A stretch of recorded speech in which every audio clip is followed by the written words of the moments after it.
क्या आपने देश के प्रधानमंत्री नरेंद्र मोदी को नहीं देखा? कुछ भी कहिए साहब, आप मानो ना मानो, ये राजनीतिक विषय नहीं है, ये भाव का विषय है, ये भक्ति का विषय है, ये आस्था का विषय है, ये श्रद्धा का विषय है। एक देश का राजा अपने जन्मदिन पर जब माता से मिले तो माता के चरण स्पर्श करता है, आशीर्वाद लेता है। चादर और फादर का समय चला गया साहब, क्षमा करिएगा। और अपनी संस्कृति को यदि बचाना है तो चादर और फादर से बचकर के ही रहना होगा, तभी ये संस्कृति बच सकती है।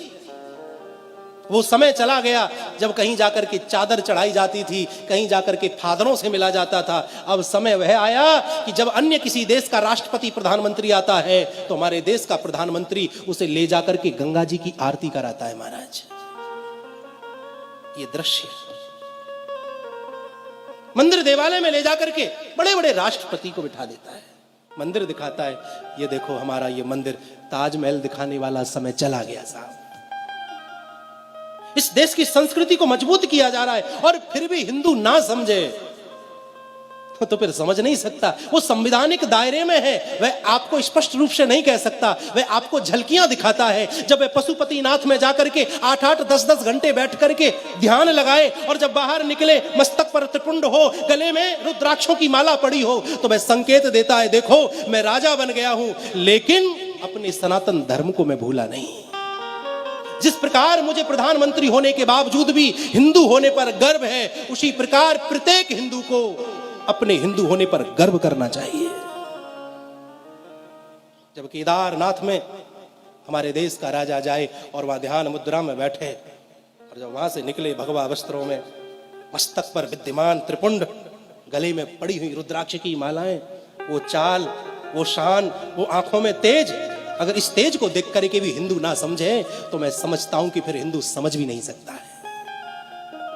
अपने पतन का कारण आप और हम खुद हैं। हमने मस्तक पर चंदन छोड़ दिया, हमने चोटी रखानी छोड़ दी, हमने गले कांधे पर जनेऊ धारण करना छोड़ दिया, जिह्वा से हमारे मंत्र गायब हो गए। अपने पतन का मुख्य कारण तो हिंदू है।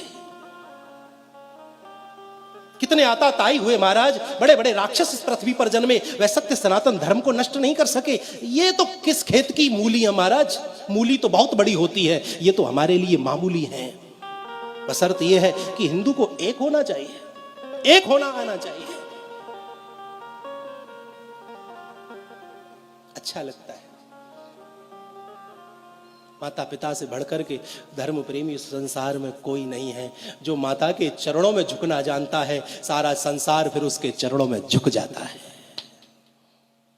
मातृ देवो भव, वेद की प्रथम सूक्ति है मातृ देवो भव, पितृ देवो भव वेद की दूसरी सूक्ति है। मेरे भाई बहन, कितनी भी कावड़ ले आइए, कितने भी व्रत कर लीजिए, कितनी भी परिक्रमा कर लीजिए, लेकिन तुम्हारे घर में बैठे हुए तुम्हारे माता पिता, सास ससुर तुमसे प्रसन्न नहीं है, तुमसे खुश नहीं है, तो मंदिर में खड़ा हुआ जो मूर्ति है, जो एक पत्थर है, वो आपके लिए भगवान नहीं हो सकता। सिर्फ एक पत्थर से ज्यादा आपके लिए और कुछ हो नहीं सकता। जब घर में बैठे हुए माता पिता तुमसे प्रसन्न नहीं है तो मंदिर में खड़ा हुआ भगवान या बैठा हुआ भगवान तुमसे कदापि प्रसन्न नहीं हो सकता है।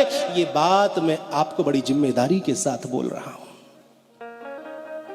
अपने माता पिता से प्रेम करिए साहब, ये जब तक जीवित है इनका सम्मान करिए, इनका सत्कार करिए, इनका आदर करिए, इनकी आंखों में कभी हमारी वजह से आंसू ना आ जाएं, इस बात का प्रयास करते रहिए।